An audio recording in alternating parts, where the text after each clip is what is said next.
pinag-aaralan ng Commission on Elections ang pagkuha ng mas maayos at mas heavy-duty na automated counting machines para sa 2028 national and local elections. At bukod sa mga ACM, usapin sa cybersecurity ng halalan, kabilang din sa mga paghahandaan. Nagbabalik si RR Tubice sa sentro ng balita.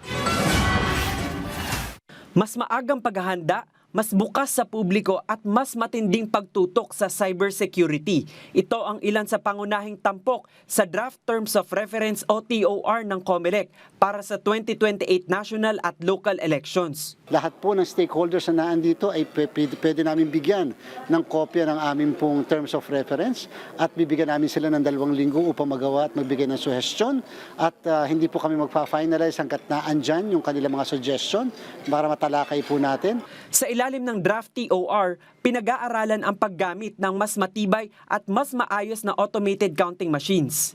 Pero kapalit nito, ang mas malaking gastos. Tinatayang aabot sa halos 20 billion pesos ang mga makina, habang lalampas sa 50 billion pesos ang kabuuang gastos ng eleksyon. Binigyan din naman ng Department of Information and Communications Technology na saklaw dapat ng cybersecurity ang buong automated election system. Pagka cybersecurity yan, kailangan may risk assessment. Hindi lang parte ng sistema but the whole system. And then second, transmission.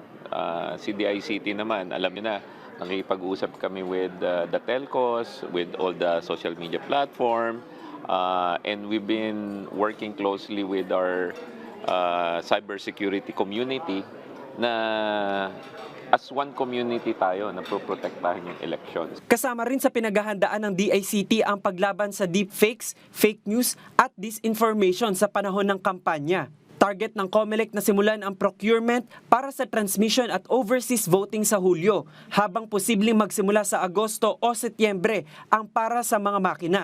Target ng komisyon na ma-award ang kontrata sa unang bahagi ng 2027 upang may sapat na panahon sa paggawa, pag-deliver at pagtetest ng mga makina bago ang 2028 elections. RR Tubice para sa Pambansang TV sa Bagong Pilipinas.